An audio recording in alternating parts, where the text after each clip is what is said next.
What if you had a cheat sheet for your kids? If you knew what their characteristics were, what their life path is looking like, what their primary energies are, what their chief obstacle is in life, how would that help you as a parent to have this cheat sheet? Like, wow, like this is what my kid's all about, even at a young age, before you've seen them develop out over several decades, right? I have 3 kids at different ages, and it's been extremely helpful for me to know their soul designs. If you're like, what is soul design? Soul design is like human design, but at the level of your soul beyond just one lifetime. So even if you haven't heard of human design, it is like an astrological reading or an astrology chart, but ultimately there are many different systems of self-discovery and self-understanding. Soul design, human design, astrology, numerology, many other formats, right? Really, the way I see them, they're all just different languages on the Rosetta Stone of self-understanding. They can help us turn inward and resonate with certain qualities and characteristics. They don't put you in a box that you can't break out of. That's not the point. The point is recognizing that we're all unique rays from the grand central sun. We do have different colorations in our rays. We are not all designed the exact same. That will be a really boring reality to separate a source and be like, let's just all be the exact same. Deep within, we have the same potential. But whenever we come into, a condensed form, such as a human body, we take this gestalt of energy and we bring it all the way down just to one body in this one lifetime, in this temporal experience, right? We choose qualities and characteristics in the lifetime that we're in.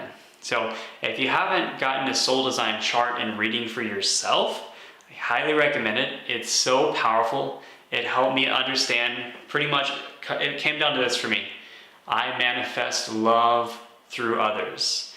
And what that meant for me is that my primary divine quality and my soul profile is divine manifestation, which is creating things that didn't previously exist. I love creating things. And love is my other primary quality. So loving interactions, loving experiences, that unconditional love experience, right? But through others and with others, because as a projector, if you look at my human design, the way that I work best is guiding and advising rather than doing all the work myself, or really being that hands-on creator, that generator. We all have different roles and we all work together perfectly in this amazing symbiotic relationship. So getting your own soul design is super powerful. I recommend that. But if you get a design for your children, and if your spouse gets a design, you have other family members or people you work with, you're starting to learn how to interact better with everyone around you. So I'm going to talk a little bit about how it's helped me better understand my own children. And my dad introduced me to soul design, and he does soul design readings. You can get them. There's a link below. I highly recommend getting a soul design for your kids. But for my children, I want to first take a look at the divine qualities. That's really the most important thing in my perspective, in my opinion, on your entire chart, because it's broken down in soul profile, earth realm profile, and human design. The divine qualities, there are 8 of them. They're just different energies. We have all 8 of them within us. It's just that some of us have certain ones turned up higher than others. This is how source energy, this is how oneness, how the divine pours through you. So you're going to live in these energies more than the others whenever they're your primary or secondary qualities. Like I already said, mine are manifestation and love.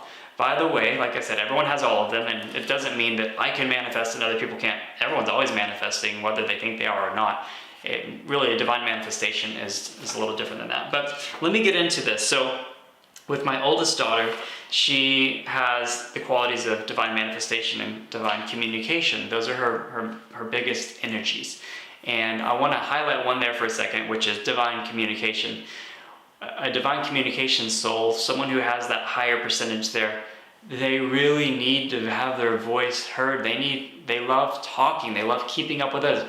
I must have a pretty low percentage on divine communication. I mean, I'm making a video right now, but I don't text people and call people all the time, and I know I have a good friend who can stay up till 2, 3 a.m. talking to friends, into the wee hours of the night. Just really not is normal for me to have those experiences. But my oldest daughter, she loves checking in with her mom and her grandma multiple times a day. She loves to communicate and call others, and in a way that my other two kids could be like, okay, see you later, mom, for several days, and they're okay. Like, they don't need that communication. And so knowing that about my daughter, or you knowing that about someone in your life, helps me to better understand, wow, I need to make sure she has that chance to speak. She has that chance to converse.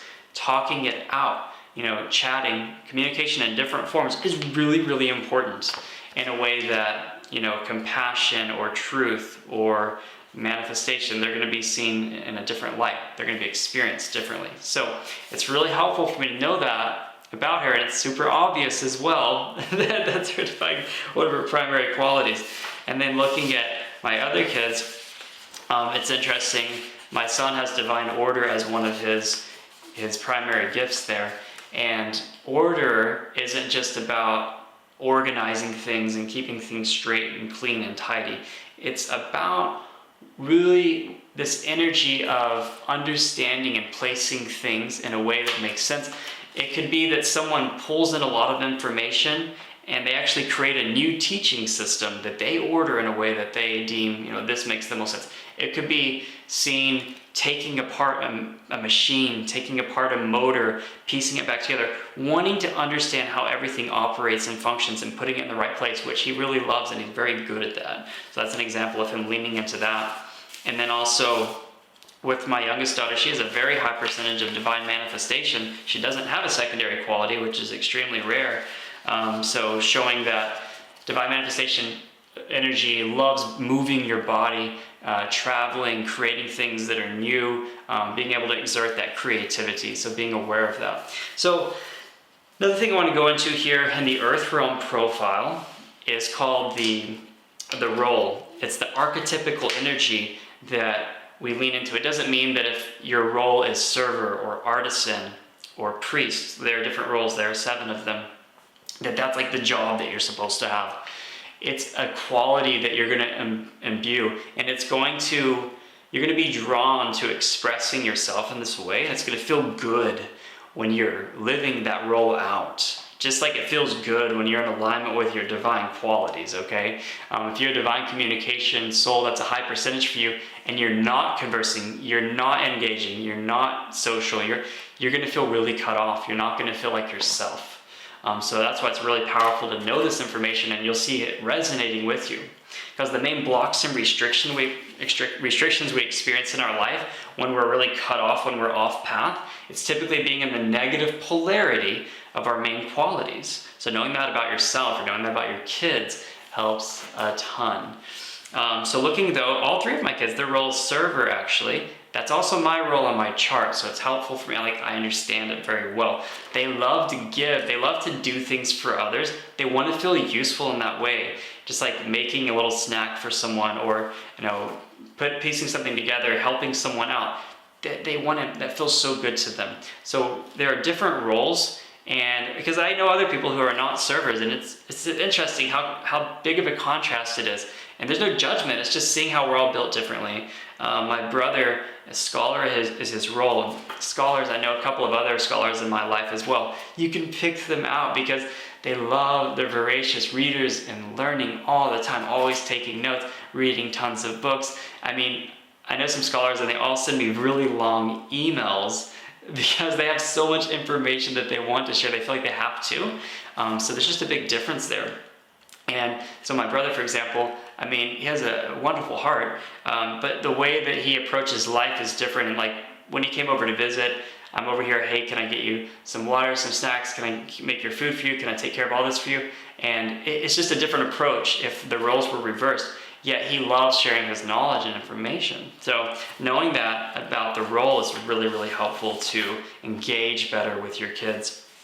And then another thing I will mention is soul age and level. So seeing the soul age and level that your child is at gives you a little bit of an idea of where they're at in Earth School, you could say. Again, there's no judgment or separation of like placing a scale, but it is showing you in some ways where they're at the soul age and the soul level, whether it's young or mature or old, and there are 7 levels in between. They're just markers. They're just basically showing you where someone's at along the path, and you can definitely see a big difference if someone's in the old soul age or the young or the mature soul age. So that's helpful as well. And then another thing that I'll point out here would be, as I'm looking, they're all so different. It's absolutely amazing how beautifully different everyone is what's called the mode. The mode on your Earth Realm profile is how you perceive and go about life. And so my mode is actually observation, which is the same for a couple of my kids. And so they observe, they pay attention, they notice when things change. They're not like right up in it always. They kind of watch first and then they can jump in.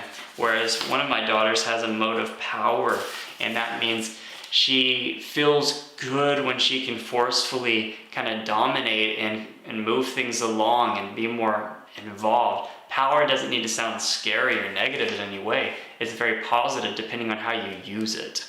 So recognizing that's very helpful. And then the last thing I'll touch on, because there's so much, there are a lot of different elements. Not so much in where it's overwhelming though. I think human design is an incredible system. It's super complex though. Getting a soul design chart is much easier, much simpler to read and align to, you could say.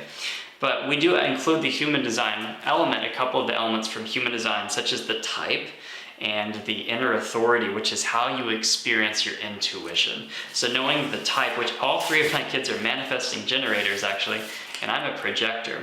My dad's a manifesting generator, and manifesting generators love to pick things up, put things down. They like to change what they're working on. Like they can start something new, but they also need to wait to respond with that gut feeling and that this is really where they're supposed to be going with their life.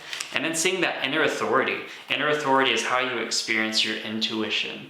For me as a projector, I have splenic authority, which is more of this quiet knowing. It's not necessarily a body feeling.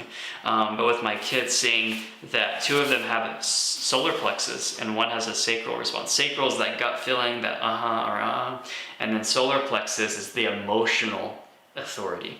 And I know some other people in my life who have this, and they need to go through the waves of emotion before they settle upon a decision that they make.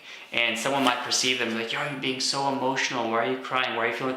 It's actually important, and it's part of their design. So it's very helpful and empowering to know this information about your kids and sharing it with them when or if they're ready, so that we can have a conversation and be help understanding one another in the family. And it's not boxing anyone in. It's not, this is how you are and you're stuck this way. It's empowering to recognize the beautiful qualities and proclivities that you have in this life. So I highly recommend getting a soul design chart and reading done. You can get one on our website, like I said. Not only do you get the entire chart, you get a full report that explains everything. You also get an Align to Your Soul Design workshop, a meditation, a workbook to really, really lean into all of it. And you get a one-on-one unpacking with the soul design reader, such as my dad, John, or someone else who you might work with. And they're going to read your energy, really chat with you, explain it all. Ridiculously powerful. So get your soul design, and then get your soul design for your kids. Get that cheat sheet. Start to have a higher level, a greater level of love and understanding for your family. Like, oh, okay, that's why they're doing what they're doing, right? That makes sense. Rather than, hey, why aren't you fitting the mold that I created for what every child in my family should be like?